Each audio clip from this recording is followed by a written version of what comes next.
నమస్కారం సుఖీభవకు స్వాగతం. Powered by Medicover hospitals మరియు చిరంజీవి హాస్పిటల్స్. ఈ రోజు సుఖీభవలో పిల్లల్ని సతాయించే టాన్సిల్స్, ఎడినాయిడ్స్. ఈ ఐ డ్రాప్స్ తో కళ్లద్దాలకు చెక్. వెన్నెలో కణితులు ఎందుకు ప్రమాదం? B12 లోపంతో బాధపడుతున్నారా? ఇంకా హెల్త్ టిప్. ఇంటికి రక్షణగా ఉన్నవాళ్లు సమర్థంగా పహారా కాస్తున్నంతసేపు పరిస్థితి బాగానే ఉంటుంది.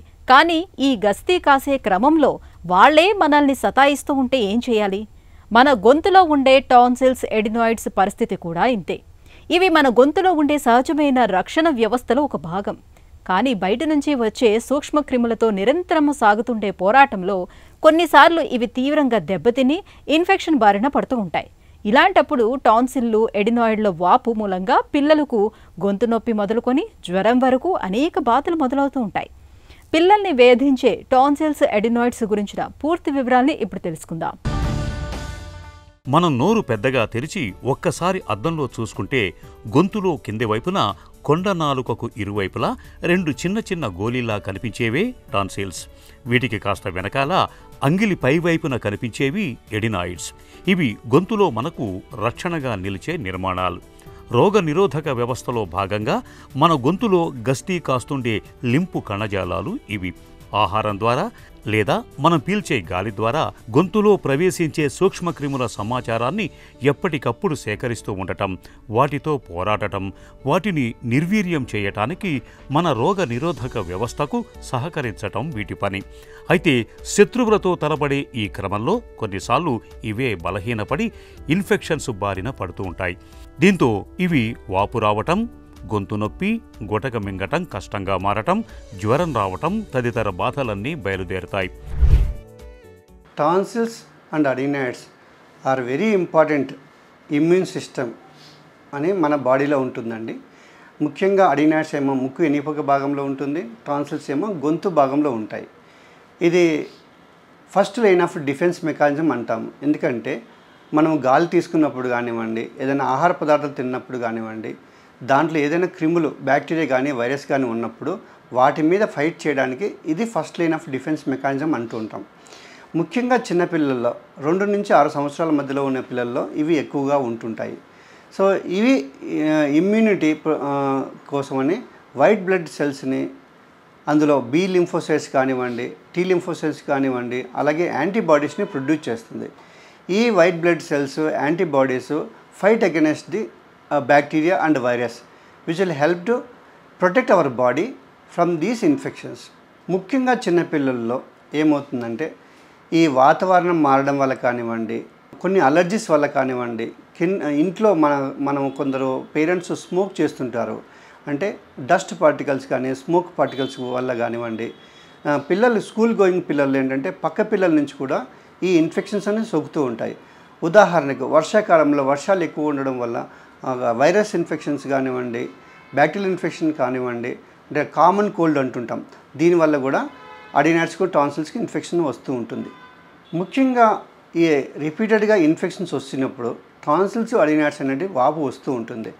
ఈ వాపు వచ్చినప్పుడు అంటే ఫస్ట్ టాన్సిల్స్కి వాపు వచ్చినప్పుడు గొంతు నొప్పి అనేది ఎక్కువగా ఉంటుంది, మింగడం కష్టం ఉంటుంది, జ్వరం వస్తుంది, అలాగే శ్వాస తీసుకోవడానికి ఇబ్బందిగా ఉంటుంది. అలాగే అడినాయిడ్స్ కూడా బాగా వాపు ఉన్నప్పుడు జలుబు అనేది తగ్గకుండా ఉంటుంది, నిద్రకు డిస్టర్బెన్స్ ఉంటుంది, శ్వాసం అందకుండా ఉంటుంది, బ్రీతింగ్ ఇష్యూస్ ఎక్కువగా ఉంటాయి. అలాగే ఈ టాన్సిల్స్, అడినాయిడ్స్ ఎక్కువగా ఉండడం వల్ల ఏమవుతుందంటే చెవుల ఇన్ఫెక్షన్స్ రావడానికి, సైనసైటిస్ రావడానికి కూడా అవకాశం ఎక్కువగా ఉంటుంది. టాన్సిల్స్, ఎడినాయిడ్స్ గొంతులో వేరువేరు ప్రదేశాల్లో ఉన్నప్పటికీ ఒక రకానికి చెందినవే. వీటిలో టాన్సిల్ అనేవి జీవితాంతం ఉంటాయి. అదే ఎడినాయిడ్స్ విషయానికి వస్తే 3 నుంచి 6 ఏళ్ల వయసు వరకు బాగా పెద్ద సైజుకు పెరిగి తర్వాత కుచించుకుపోతూ ఉంటాయి. యుక్త వయసు వచ్చేసరికి పూర్తిగా అదృశ్యమవుతాయి. అందుకే ఎడినాయిడ్స్ ఉబ్బటం వంటి సమస్యలు చిన్నపిల్లల్లోనే ఎక్కువగా కనిపిస్తూ ఉంటాయి. ఇక టాన్సిల్స్ వాయటం, వాటికి ఇన్ఫెక్షన్ రావటం అన్నది కూడా పిల్లల్లోనే ఎక్కువగా కనపడుతుంది. ముఖ్యంగా బడిలో ఉన్నప్పుడు, ఆటలు ఆడుతున్నప్పుడు ఒకరి నుంచి మరొకరికి తేలికగా బ్యాక్టీరియా, వైరల్ ఇన్ఫెక్షన్లు సోకుతూ ఉంటాయి. ఆపై గొంతు నొప్పి బాధలు మొదలవుతూ ఉంటాయి. ముఖ్యంగా గుర్తుంచుకోవాల్సిన విషయం ఏమిటంటే టాన్సిళ్ళు, ఎడినాయిడ్లు ఆరోగ్యంగా ఉన్నప్పుడే అవి మనల్ని జబ్బుల బారి నుంచి కాపాడతాయి. వీటికి ఇన్ఫెక్షన్ సోకినప్పుడు ఆ ఇన్ఫెక్షన్ శరీరంలోని ఇతర భాగాలకు వ్యాపించే ప్రమాదం ఉంటుంది. అరుదుగా కొందరికి కీళ్లు, గుండె కవాటాల వంటి వాటిని కూడా దెబ్బతీసే ప్రమాదకరమైన రుమాటిక్ జ్వరం రావచ్చు. కిడ్నీలకు ఇన్ఫెక్షన్ రావచ్చు. కొందరికి కడుపులోని లింఫ్ కణజాలం వాచి కడుపు నొప్పి వంటివి వస్తాయి. అందువల్ల టాన్సిల్స్ ఇన్ఫెక్షన్లను తేలికగా తీసుకోవటం తగదు. ముఖ్యంగా ఈ టాన్సిల్స్ అడినాయిడ్స్ అనే ఎక్కువగా ఉండడం వల్ల అక్యూట్ కాంప్లికేషన్స్ అంటాం. అంటే ఫాలిక్యులర్ టాన్సిలైటిస్ అంటే పస్సు టాన్సిల్స్లో పట్టడము, అలాగే అడినాయిడ్స్ కూడా సివియర్గా ఉండడము, దీనివల్ల ఏమంటే గొంతు నొప్పి రావడము, జ్వరం రావడము జరుగుతూ ఉంటుంది. ఇంకా కొంత బ్యాక్టీరియా అంటే beta haemolytic, streptococcus, staphylococcus, H influenza వీటి వల్ల ఏమవుతుందంటే గ్లోమరులర్ నెఫ్రైటిస్ అంటే కిడ్నీకి సంబంధించిన జబ్బు రావడానికి అవకాశం ఉంటుంది. అలాగే రుమాటిక్ ఫీవర్ అంటాం, అంటే హార్ట్లో వాల్స్కి ప్రాబ్లం రావడానికి అవకాశం ఉంటుంది. అలాగే మెనింజైటిస్ కూడా రావడానికి అవకాశం ఉంటుంది. ఇవన్నీ ఏంటంటే వెరీ రేర్ కండిషన్స్. అలా కాకుండా అబ్స్ట్రక్టివ్ స్లీప్ యాప్నియా కూడా అంటుంటాం. అంటే పిల్లలకి అంటే అబ్స్ట్రక్షన్ వల్ల స్లీప్ యాప్నియా అనేది కూడా వస్తూ ఉంటుంది. లంగ్స్కి సంబంధించినటువంటి హైపర్ టెన్షన్ కూడా వస్తూ ఉంటుంది. దీనివల్ల హార్ట్ ఫెయిల్యూర్, లంగ్స్కి ఇష్యూస్ వస్తూ ఉంటాయి. ముఖ్యంగా టాన్సిల్స్కి, అడినాయిడ్స్కి ఇన్ఫెక్షన్ వచ్చినప్పుడు క్లినికల్ సిమ్టమ్స్ అంటాం. పిల్లలు మింగలేకపోవడము, బ్రీతింగ్ తీసుకోకపోవడము, గురక రావడము, ఎత్తు పెరగకపోవడము, బరువు పెరగకపోవడము, అలాగే చెవులో తరచుగా రావడము, ఇన్ఫెక్షన్స్ రావడము, దీనివల్ల ఏంటంటే వాళ్ళకి వినిపించకపోవడము, ఇటువంటి యొక్క లక్షణాలు ఉంటాయి ఫస్ట్. తర్వాత ఏంటంటే మనం పిల్లల్ని ఎగ్జామిన్ చేస్తే నోరు ఓపెన్ చేసి చూసినప్పుడు లావుగా బాగా ఎన్లార్జ్ అయినటువంటి టాన్సిల్స్ మనం చూస్తాము. అలాగే నెక్లో చూస్తే కొన్ని లింఫ్ నోడ్స్ అన్నీ కూడా బాగా వాపు ఉంటాయి. సో బయటికి కనిపిస్తుంటాయి ఈ లింఫ్ నోడ్స్ కూడా. దీనివల్ల మనం క్లినికల్ ఎగ్జామినేషన్లో మనం నిర్ధారించవచ్చు. అలాగే కొన్ని రకాలైనటువంటి ఎక్స్రే దాంట్లో మనం నిర్ధారించవచ్చు. కొంత పెద్ద వయసులో ఉన్న పిల్లలకైతే మనం సైనసైటిస్ ఇవన్నీ రూల్ అవుట్ చేయడానికి సిటీ స్కాన్, పారానేసల్ సైనసెస్ అని కూడా ఒక స్కానింగ్ చేస్తాము. అలాగే బ్లడ్కి సంబంధించిన టెస్టుల్లో ఏఎస్ఓ టైటరు, సీరం ఐజీ లెవెల్స్, ఇటువంటి టెస్టులు మనం చేస్తూ ఉంటాము. టాన్సిళ్ల వాపు, ఇన్ఫెక్షన్ బయట కనపడుతుంది కాబట్టి వైద్యులు లక్షణాల ఆధారంగా నిర్ధారిస్తారు. మరీ తరచూ వేధిస్తూ ఉంటే గొంతు నుంచి దూది పుల్లతో స్రావాలను సేకరించి కల్చర్ పరీక్ష ద్వారా ఇన్ఫెక్షన్కు కారణమవుతున్న సూక్ష్మక్రిమి ఏమిటన్నది గుర్తిస్తారు. ఇక ఎడినాయిడ్స్ బయటకు కనిపించవు కాబట్టి లక్షణాలను బట్టి దీనికి ఇన్ఫెక్షన్ సోకినట్టు అనుమానిస్తే ముఖాన్ని ఒక పక్కగా ఉంచి ఎక్స్రే తీస్తారు. ఎడినాయిడ్ ఉబ్బితే ముక్కు వెనకాలగా ఉండే శ్వాస మార్గం మూసుకున్నట్టు కనిపిస్తుంది. పిల్లలు సహకరిస్తే అద్దంలో గానీ, ముక్కు ద్వారా పంపే వీడియో ఎండోస్కోపీ ద్వారా గానీ ఎడినాయిడ్స్ని చూడొచ్చు. ఎడినాయిడ్స్లో వాపు వచ్చినప్పుడు శ్వాస మార్గం మూసుకున్నట్లయి గాలి తీసుకోవటంలో ఇబ్బంది మొదలవుతుంది. ఇది ముఖ్యమైన లక్షణం. అయితే టాన్సిళ్లు, ఎడినాయిడ్స్ ఇన్ఫెక్షన్ల మూలంగా బాధలు మరీ తీవ్రంగా ఉన్నప్పుడు వాటిని ఏ వయసులోనైనా తొలగించడమే మంచిది. ముఖ్యంగా టాన్సిల్స్, అడినాయిడ్స్కి మెడికల్ మేనేజ్మెంట్ వెరీ ఇంపార్టెంట్. అంటే ఎప్పుడైతే గొంతు నొప్పి కానీ ఇవి ఉన్నప్పుడు ఇమ్మీడియట్గా దానికి తగినటువంటి మందులు, యాంటీబయాటిక్స్ కానివ్వండి, పెయిన్ మెడికేషన్స్ కానివ్వండి, ఫీవర్ మెడికేషన్స్ కానివ్వండి ఇచ్చేసి ఫస్ట్ దాని యొక్క అక్యూట్ ఇన్ఫెక్షన్ని మనం సబ్సైడ్ చేస్తాం.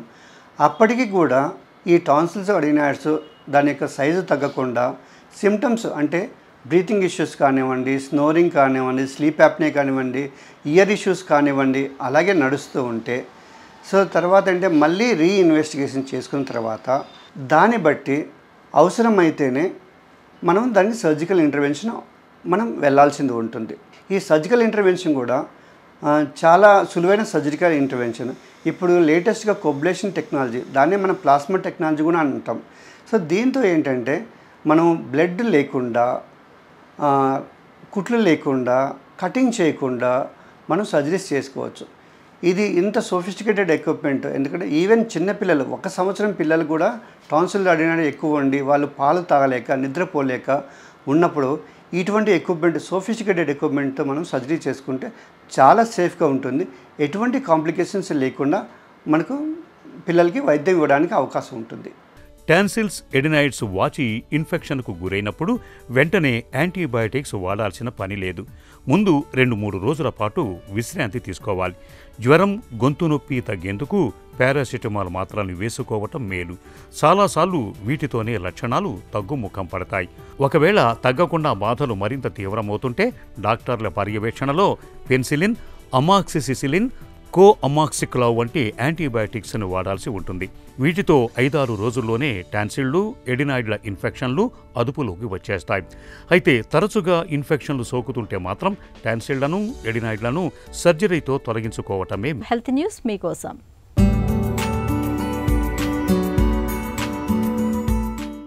దృష్టి లోపాలకు కళ్లద్దాలు వాడేవారికి శుభవార్త. కళ్లద్దాలకు చెక్ పెట్టే ఒక సరికొత్త ఐ డ్రాప్స్ను రూపొందించారు పరిశోధకులు. సాధారణంగా 40 ఏళ్ల వయసు వచ్చేసరికి కంటి చూపులో మార్పులు రావటం మొదలవుతాయి. చిన్న అక్షరాలు స్పష్టంగా కనిపించవు.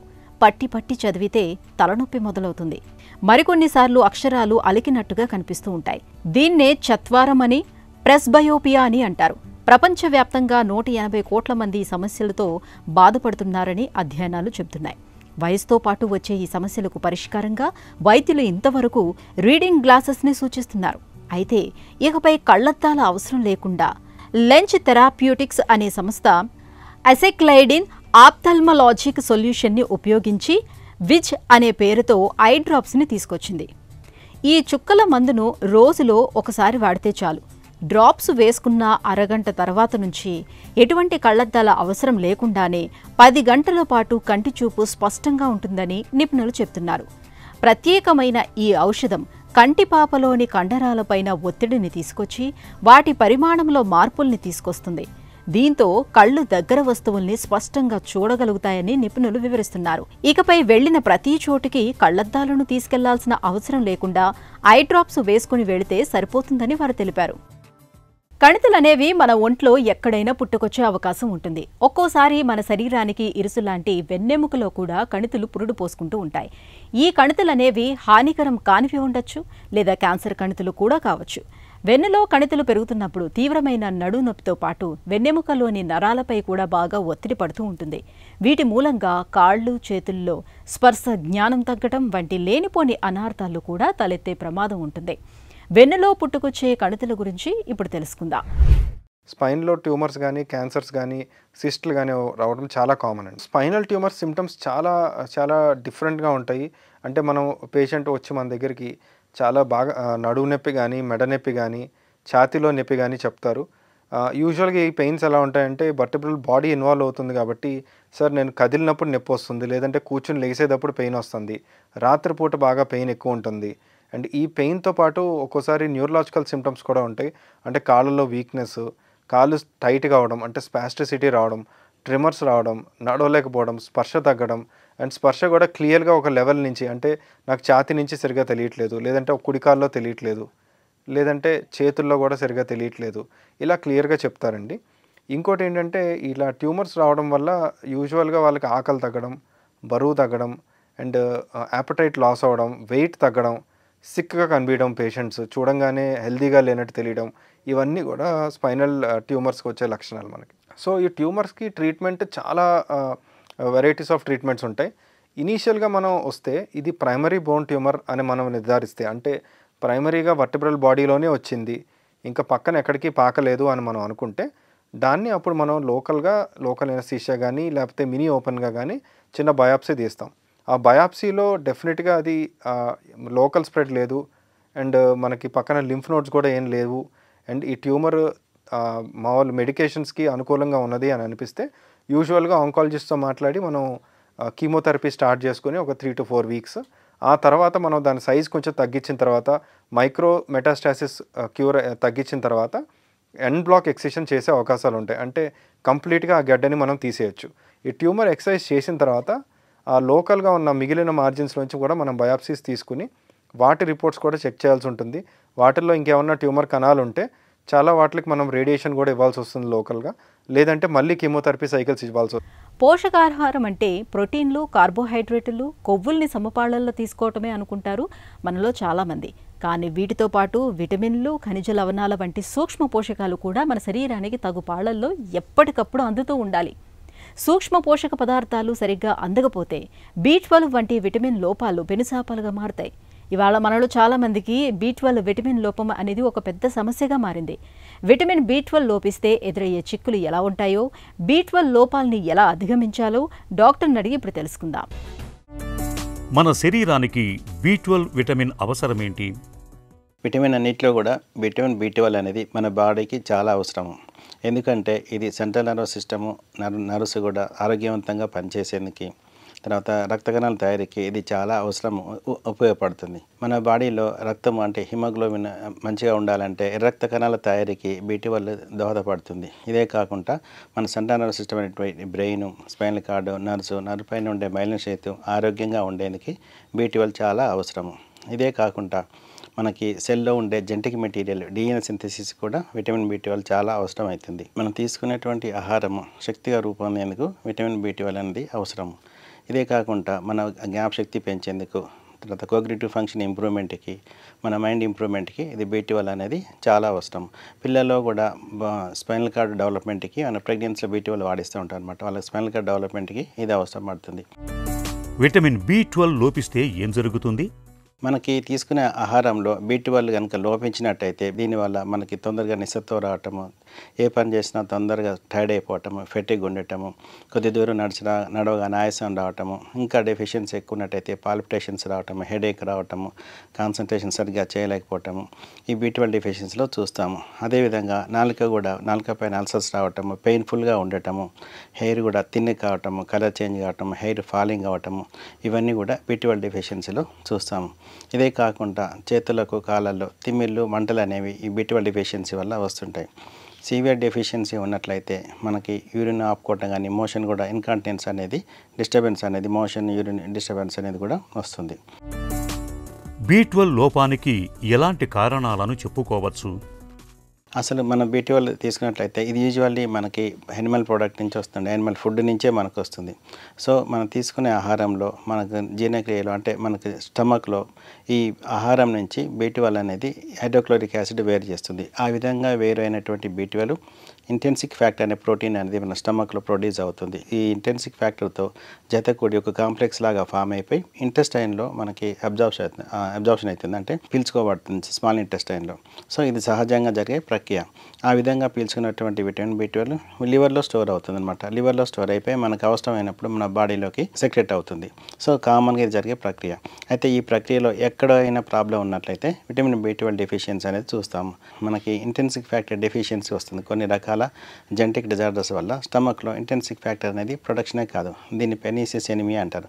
దీనివల్ల B12 అనేది మనకి అబ్జార్ప్షన్ అనేది కాదు, ఇంటెన్సిక్ ఫ్యాక్టర్ లేదు కాబట్టి B12 అనేది అబ్జార్ప్షన్ అనేది జరగదు. సో దీనివల్ల కూడా మనకి B12 డెఫిషియన్సీ వస్తుంది. ఇదే కాకుండా స్టమక్లో కూడా క్యాన్సర్స్ ఉన్నాయనుకోండి, అటువంటి క్యాన్సర్స్ ఉన్నప్పుడు కూడా స్టమక్ ఒక ఆపరేషన్ చేసి దాని సైజ్ తీయటం జరుగుతుంటుంది, అంటే దాన్ని కట్ చేస్తారు కాబట్టి అలాంటి కండిషన్లో కూడా తగ్గుతుంది.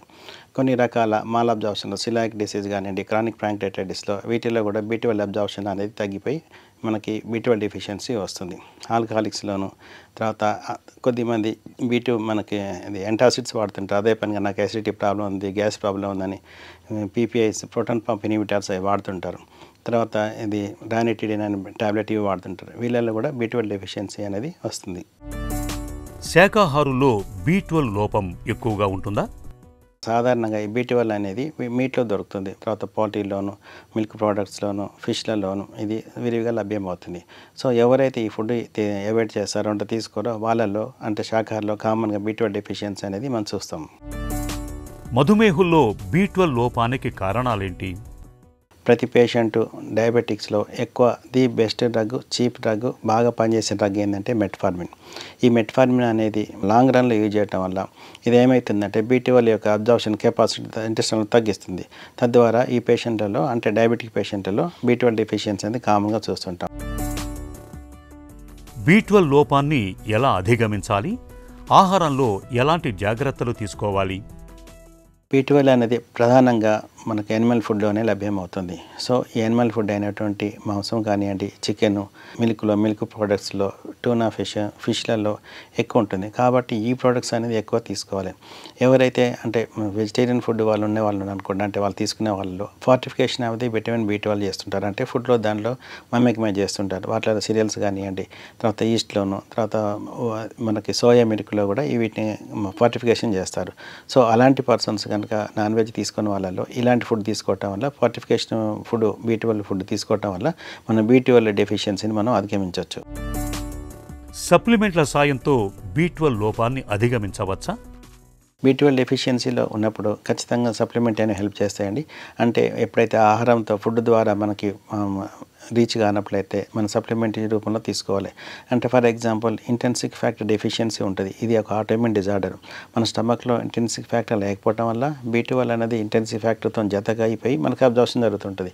ఇలాంటి కండిషన్లో మనకి ఫుడ్ తీసుకున్న, ట్యాబ్లెట్ తీసుకున్నా కూడా మనకి ఉపయోగం అనేది తక్కువ ఉంటుంది.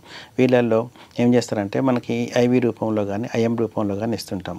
నార్మల్ పర్సన్స్కి అయితే ట్యాబ్లెట్ రూపంలో విటమిన్ B12 మనం ప్రిస్క్రైబ్ చేయటం వల్ల, వాడటం వల్ల మన డెఫిషియన్సీని అది ఉంచవచ్చు. ఎవరైతే కొద్దిమంది పర్సన్స్ అంటే ట్యాబ్లెట్ని టాలరేట్ చేయని వాళ్ళలో ఈ విటమిన్ని B12ని మనకి IV రూపంలో కానీ, ఇంట్రామస్కులర్ రూపంలో కానీ, ఈ మధ్యన నాసల్ స్ప్రే రూపంలో కానీ అవైలబుల్ ఉంటుంది. కాబట్టి ఇవి అన్నిటి రూపంలో మనం తీసుకొని మన డెఫిషియన్సీని అధిగమించవచ్చు. విటమిన్ B12 ఎక్కువైనా ప్రమాదమే అంటారు. ఎందుకు? మనకి తగిన మోతాదు కంటే ఎక్కువ ప్రతిదీ కూడా విషయంతో సమానమే. అయితే ఈ B12 అనేది ఇంతకుముందు చెప్పినట్టుగా ఇది వాటర్ సాల్యుబుల్ విటమిన్. అంటే వాటర్లో కరిగిపోయి మన బాడీలో ఎక్సెస్ ఉన్నా కూడా మనకి యూరిన్ ద్వారా బయటికి పోతుంది. కాబట్టి మనకి ఎక్సెస్ అనేది చాలా తక్కువ. కానీ కొన్ని రకాల డిసీజెస్లోనూ ఎక్కువ IV తీసుకోవటం వల్ల B12 అనేది అమాంతం పెరిగిపోతుంటుంది. ఈ డిసీజులు ప్రధానంగా హెపటైటిస్, లివర్ క్యాన్సర్లో కానివ్వండి, తర్వాత మైలోప్రోలిఫరేటివ్ డిజార్డర్స్ అంటే ఇవి బ్లడ్ క్యాన్సర్స్లలో, క్రానిక్ మైలాయిడ్ ల్యూకేమియాలో వీటిలో B12 అనేది చాలా పెరిగిపోతుంది. ఇలాంటి వాటిలో సైడ్ ఎఫెక్ట్ అనేది కామన్గా చూస్తుంటాం. వీటిలో నాజియా రావటం, అంటే వామిటింగ్ సెన్సేషన్ రావటం, వాంతులు రావటం, గిడ్డీనెస్ రావటం, డయేరియా రావటం ఇవి కామన్గా చూస్తుంటాం. డెఫిషియన్సీ ఒక సివియారిటీ కనుక B12 అధికంగా అయినట్లయితే పాల్పిటేషన్స్ రావటము, హార్ట్ ఫెయిల్యూర్లకు పోవటం అనేది జరుగుతుంది. B12 విటమిన్ మన శరీరానికి అత్యవసరమైన పోషకం. B12 లోపం ఉన్నప్పుడు దాన్ని అధిగమించేందుకు రోజువారీ ఆహారంలో ప్రత్యేకంగా జాగ్రత్తలు తీసుకోవాలి. అవసరమైతే డాక్టర్ సలహా మేరకు సప్లిమెంట్లను కూడా వాడుకోవాలి. ఇక ఈరోజు కార్యక్రమాల్ని ముగించే ముందు ఒక చిన్న చిట్కా మీకోసం. తలనొప్పి తీవ్రంగా ఉన్నప్పుడు లవంగాలు, దాల్చిన చెక్క, బాదం పప్పులు ఈ మూడింటిని సమంగా తీసుకుని మెత్తటి పొడిలాగా చేయండి. ఈ పొడికి కొంచెం నీరు కలిపి పేస్ట్ లాగా చేసి నుదుటిపై పట్టీలాగా వేసుకోండి. తలనొప్పి క్రమంగా తగ్గుముఖం పడుతుంది.